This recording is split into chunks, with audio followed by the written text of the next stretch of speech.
കൂട്ടുകാർക്കും നല്ലൊരു രാത്രി ആശംസിച്ചുകൊണ്ട് മാമ്പഴത്തിന്റെ പുതിയ വീഡിയോയിലേക്ക് സ്വാഗതം. നമുക്ക് നേരെ ഗൗതമിന്റെ അളകനന്ദയുടെ നാളത്തെ നല്ലൊരു പ്രൊമോ വിശേഷം കണ്ടാലോ. അങ്ങനെ നാളത്തെ പ്രൊമോ വിശേഷം നമ്മൾ കാണുന്നത് പിങ്കിയുടെ ഓരോ പ്രവൃത്തികളൊക്കെ കണ്ടിട്ട് നെഞ്ചു പൊട്ടി അർജുൻ കരയുവാണ്. എന്ത് ചെയ്യണം എന്നറിയത്തില്ല. ആരോടെങ്കിലും ഒന്നും മനസ്സ് തുറന്ന് സംസാരിക്കാൻ പോലും ആവാതെ അർജുന് വീർപ്പ് മുട്ടുന്നുണ്ട്. അതിന്റെ കുറച്ച് വിശേഷങ്ങളും അതോടൊപ്പം തന്നെ നന്ദയുടെ വിഷമം. നന്ദയ്ക്ക് സഹിക്കാൻ പറ്റുന്നതിൽ അപ്പുറമായിരുന്നു പിങ്കിയുടെ ഇപ്പോഴത്തെ ഓരോ പ്രവൃത്തികളൊക്കെ. അപ്പൊ അതിന്റെ വിശേഷങ്ങളൊക്കെയാണ് നാളെ നമ്മൾ കാണാൻ പോകുന്നത്. ഇന്ന് തന്നെ നമ്മൾ കണ്ടു. അങ്ങനെ ആകെപ്പാടെ സമനില തെറ്റിയ അവസ്ഥയിലായിരുന്നു പിങ്കിക്ക്. ഗൗതമും നന്ദയും കൂടെ ഒന്നിച്ചു. അവരുടെ ആദ്യരാത്രി കഴിഞ്ഞു കഴിഞ്ഞപ്പോൾ സഹിക്കാൻ പറ്റിയില്ല. അതിന്റെ പേര് ബെഡ്ഷീറ്റ് കൊണ്ടേ കത്തിക്കുന്നു. ഭയങ്കര പ്രകടനങ്ങളൊക്കെയാ ഇന്ത്യ വരത്തെ നടത്തിയത്. അവസാനം അരുന്ധതിക്ക് വരെ മനസ്സിലായി, ഒരു പക്ഷെ പിങ്കിയോട് ഇപ്പൊ ദേഷ്യപ്പെട്ടിട്ട് കാര്യമില്ല. എന്തെങ്കിലും ദേഷ്യപ്പെട്ടിട്ടുണ്ടെങ്കിൽ അവള് മിക്കവാറും എന്തെങ്കിലും കടുങ്കൈ ചെയ്തു പോകും. ഈ സമയത്ത് പിങ്കി എന്ത് ചെയ്യുക, ബാത്റൂമിൽ കയറി കഥ കടയ്ക്കുവാണ്. കഥ കടച്ചിട്ട് എന്ത് ചെയ്യുക, ആ ഷവറങ്ങ് തുറന്നു വിട്ടു. എന്നിട്ട് ഇങ്ങനെ അങ്ങ് വെള്ളം തലയിലേക്ക് വീഴിച്ചുകൊണ്ടിരിക്കുക. കുറെ സമയം കഴിഞ്ഞപ്പോഴത്തേനും പിങ്കിയുടെ അനക്കമൊന്നും കേൾക്കാൻ വന്നപ്പോൾ അർജുൻ കഥയെ വന്ന് മുട്ടുവാണ്. അർജുൻ മുട്ടിയിട്ട്, പിങ്കി നീ അതിനുള്ളിൽ എന്തെടുക്കുക, ഇതിനെ വെള്ളം വീഴും സൗണ്ട് കേൾക്കുന്നുണ്ടല്ലോ, കുറെ സമയം ആയല്ലോ എന്ന് പറയാം. എന്നിട്ടും അനക്കമൊന്നും കേട്ടില്ല. പിന്നെ അർജുൻ മുട്ടുവാണ്. പെട്ടെന്ന് പിങ്കിക്ക് ബോധം ഉണ്ടായത്. പിങ്കി എന്ത് ചെയ്യാണ്, അപ്പൊ അതൊക്കെ കഥവ് തുറന്ന് പുറത്തേക്ക് ഇറങ്ങി വരുവാണ്. ആ കാഴ്ച കൊണ്ട് അർജുൻ ഞെട്ടിപ്പോയി. കാരണം പിങ്കി ഇങ്ങനെ നനഞ്ഞു കുളിച്ച് ഇങ്ങനെ വരുവാണ്. കാരണം അർജുന് എന്ത് ചെയ്യണം എന്നറിയത്തില്ലാത്ത ഒരവസ്ഥയായിപ്പോയി. അങ്ങനെ പിങ്കി വന്നിട്ട് നിന്ന് കഴിയുമ്പോൾ അർജുൻ ചോദിച്ചു, നീ എന്താ പിങ്കി ഇങ്ങനെ? അതെ, കണ്ടില്ല ഞാൻ എന്താ കാണിച്ചെന്ന്. ഇതെന്താ നിന്റെ തലേ മൊത്തം വെള്ളം, നീ മൊത്തം നനഞ്ഞു കുളിച്ച് നിൽക്കുന്നേ, നീ എന്താ ഡ്രസ്സൊന്നും മാറാതെ ഇങ്ങനെ നിൽക്കണേ, എന്താന്ന് ചോദിക്കണം. പെട്ടെന്ന് അർജുൻ പോയി ഒരു ടർക്കി എടുത്തോണ്ട് വന്ന് പിങ്കിയുടെ തല തോർത്തി കൊടുക്കാനായിട്ട് തുടങ്ങുവാണ്. ഈ സമയം പിങ്കിയെ കൈ തട്ടി മാറ്റി വേണ്ടാന്ന് പറയണം. അർജുൻ പറഞ്ഞു, പിങ്കി ഞാൻ പറയുന്നൊന്ന് അനുസരിക്കുക, അല്ലെങ്കിൽ നിനക്ക് എന്തേലും അസുഖം വരും, പനി എന്തേലും വരും, അതുകൊണ്ട് ഞാൻ പറയുന്നത് കേൾക്കാൻ പറയാം. പക്ഷേങ്കില് പിങ്കി അനുസരിക്കുന്നുണ്ടായിരുന്നില്ല. അവസാനം അർജുൻ എന്ത് ചെയ്യണം, അവളെ ബലമായിട്ട് പിടിച്ചെടുത്തി അവളുടെ തലയൊക്കെ തോർത്തി കൊടുക്കുക. കാരണം അർജുന് മനസ്സിലായി എന്തോ കാര്യമായിട്ട് സംഭവിച്ചിട്ടുണ്ടെന്ന്. എന്ത് കാര്യമാണെന്ന് അറിയത്തില്ല. പിന്നീട് പിങ്കി മുറിയിൽ പോലും പുറത്തിറങ്ങിയില്ല. പിങ്കി മുറിക്കകത്ത് തന്നെ ഇരിക്കുക.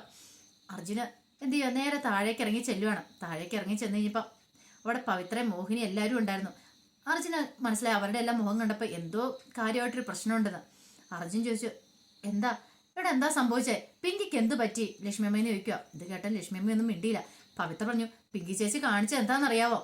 എന്താ പവിത്ര, എന്താ കാര്യം ചോദിക്കാം. ഇതേ ഇന്നലെ ഗൗതമേട്ടനും നന്ദയടത്തെയും മുറിയിൽ വിരിച്ചിരുന്ന ആ ബെഡ്ഷീറ്റ് അതൊക്കെ എടുത്ത് കത്തിച്ചു കളഞ്ഞെന്ന് പറയണേ. കത്തിച്ചു കളഞ്ഞോ? എന്തിന്? അതൊന്നും അറിയത്തില്ല. ഭയങ്കര ദേഷ്യത്തിൽ അതിന്റെ മുറിയിലേക്ക് കയറി വന്നേ. ഈ സമയം ലക്ഷ്മിയമ്മ ചോദിച്ചു, മോനെ പിങ്കി എന്തിയെന്ന് ചോദിക്കാണ്. അവള് മുറിയിലുണ്ടെന്ന് പറയാം. ഈ സമയം അർജുന് ഏകദേശം കാര്യങ്ങളൊക്കെ പിടികിട്ടി. അവരുടെ ആദ്യരാത്രി അറിഞ്ഞു കഴിഞ്ഞപ്പോൾ പിങ്കിക്ക് സഹിച്ചില്ല. അതിനർത്ഥം ഇപ്പോഴും അവളുടെ മനസ്സിൽ ഗൗതമേട്ടൻ തന്നെയാണ്. ഗൗതമേട്ടനെ പ്രതീക്ഷിച്ചു വെച്ചിരിക്കുന്നത്.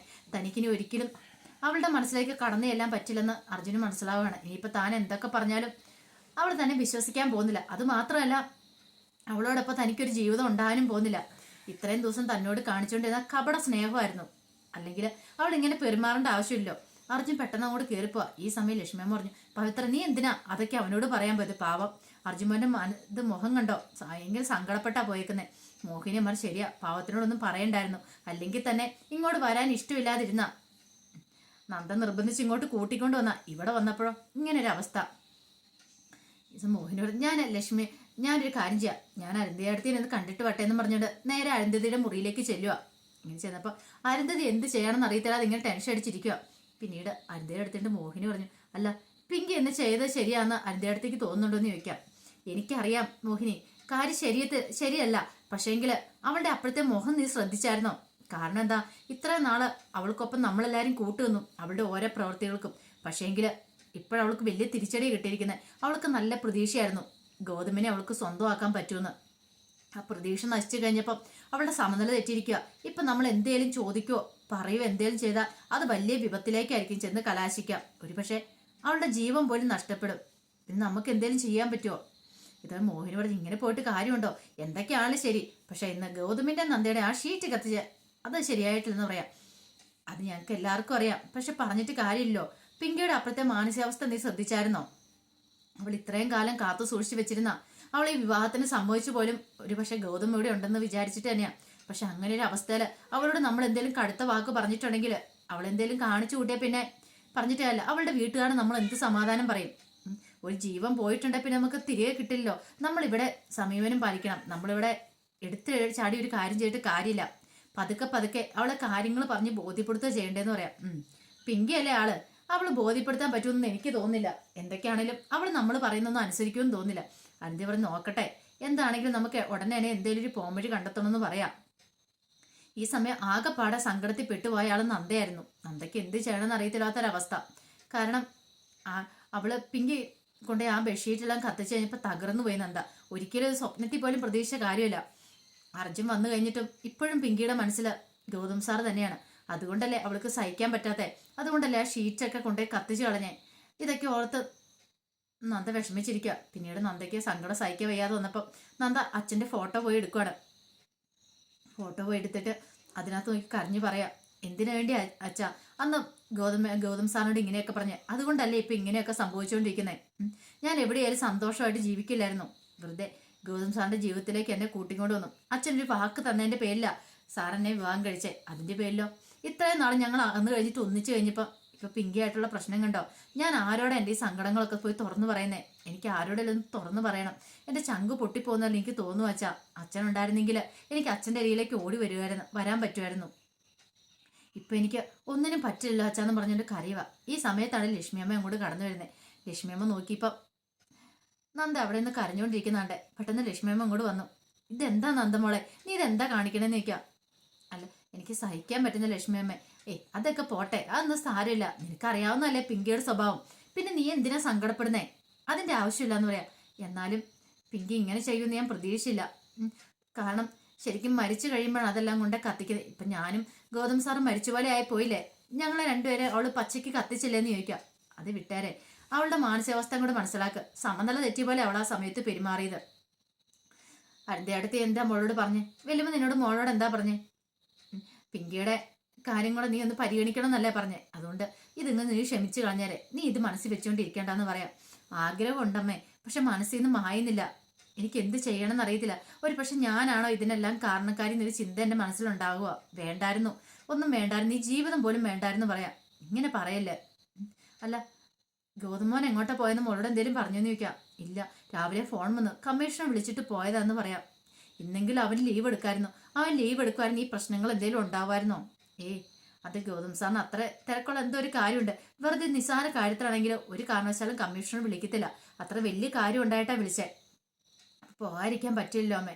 എന്നാലും അവനും കൂടെ ഉണ്ടായിരുന്നെങ്കിൽ എങ്ങോട്ടാ പോയത് എവിടെയാണെന്നും അറിയത്തില്ല. അല്ല മോൾക്കൊന്ന് ഫോൺ വിളിച്ചു നോക്കാൻ വരായിരുന്നു. ഫോൺ വിളിച്ചു, പക്ഷെ എടുക്കുന്നില്ല അമ്മയെന്ന് പറയണേ. സാരില്ല, കുറച്ച് കഴിയുമ്പോൾ ഗൗതമോൻ വരും. പിന്നെ അവൻ വന്നു കഴിയുമ്പോൾ മോളിതൊന്നും പറയാൻ നിൽക്കണ്ട കേട്ടോ. ഒരു പക്ഷേങ്കിൽ അവന്റെ മനസ്സിന് വല്ലാത്ത വിഷമോ. അല്ലെങ്കിൽ തന്നെ ഇപ്പൊ അറിയാലോ, എല്ലാ പ്രശ്നങ്ങളൊക്കെ ഒന്ന് ഒതുങ്ങി സന്തോഷമായിട്ട് ജീവിക്കാൻ തുടങ്ങുന്നുണ്ടായിരുന്നുള്ളൂ. പാവം അർജുന്റെ സങ്കടം ഓർത്തിട്ട് എനിക്ക് സഹിക്കാൻ പറ്റുന്നില്ല.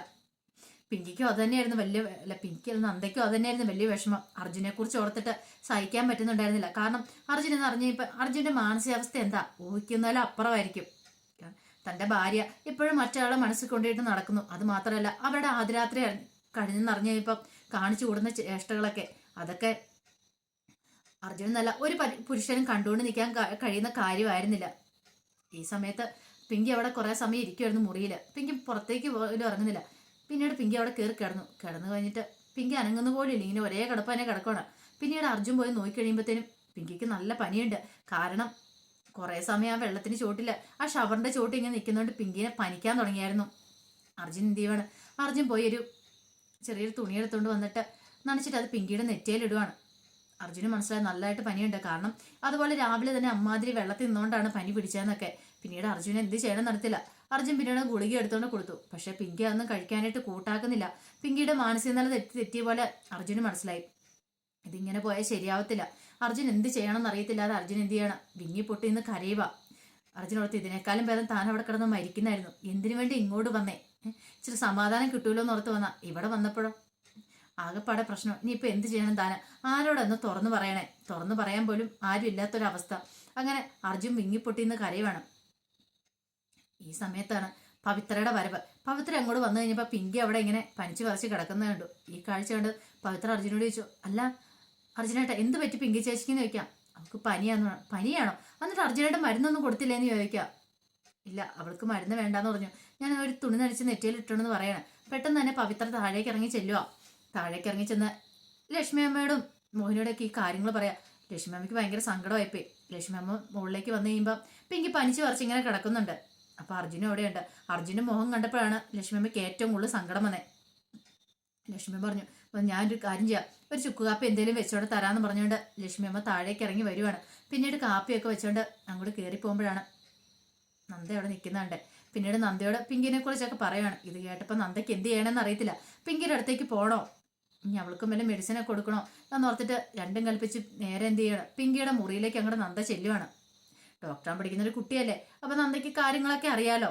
അങ്ങനെ ചെന്ന് കഴിയുമ്പത്തേനും നന്ദയെ കണ്ടപ്പോൾ പിങ്കി ഇങ്ങനെ രൂക്ഷമായിട്ട് നന്ദയെ തന്നെ ഇങ്ങനെ നോക്കുക. ഇത് കണ്ടിട്ട് എന്ത് ചെയ്യണം എന്നറിയത്തില്ല. ഒരു നിമിഷം നന്ദ ഇങ്ങനെ നിൽക്കുക. അപ്പൊ അതിന്റെ വിശേഷങ്ങളൊക്കെ നാളെ കാണാൻ പോകുന്നത്. എന്തൊക്കെ സംഭവിക്കുമെന്ന് കണ്ടറിയാം. ഒരു പക്ഷേ ചിലപ്പം ഇനിയിപ്പോൾ പിങ്കിനെ വല്ല സൈക്കാട്രിസ്റ്റിനെ കാണിക്കേണ്ടതായിട്ട് വരും. കാരണം അത്രമാത്രം മാനസിക നില തെറ്റിയിട്ടുണ്ട്. ഇനിയിപ്പോൾ ഗൗതം വന്നു കഴിയുമ്പം എന്തൊക്കെ സംഭവിക്കുമെന്ന് അറിയത്തില്ല. പിങ്കി എന്താ കാണിച്ചു കൂട്ടാൻ പോകുന്നതെന്ന്. ഇതിനെല്ലാം ഇടയപ്പെടുന്ന പാവം അർജുനെ കിടന്ന് പെടാപ്പാട് വെടുവാണ്. ഇട്ടോണ്ടും മേല എടുത്തോണ്ടും മേലാത്തൊരവസ്ഥയിലാണ് അർജുൻ്റെ അവസ്ഥ. അപ്പോൾ അതിൻ്റെ വിശേഷങ്ങളൊക്കെയാണ് നാളെ നമ്മൾ കാണാൻ പോകുന്നത്. ആ വിശേഷങ്ങൾക്കാണ് നമുക്ക് എല്ലാവർക്കും കാത്തിരിക്കാം കേട്ടോ. ആദ്യമായി കാണുന്നവരാണെങ്കിൽ ചാനൽ ഇഷ്ടപ്പെട്ട ഒന്ന് സബ്സ്ക്രൈബ് ചെയ്യാൻ മറക്കരുത്. അതോടൊപ്പം തന്നെ കണ്ടുകൊണ്ടിരിക്കുന്ന എല്ലാവരുടെ സപ്പോർട്ടിലേക്കും തുടർന്നും പ്രതീക്ഷിച്ചുകൊണ്ട് എല്ലാവർക്കും ഒരിക്കൽ കൂടി നല്ലൊരു രാത്രി ആശംസിച്ചുകൊണ്ട് നിർത്തുന്നു. നന്ദി.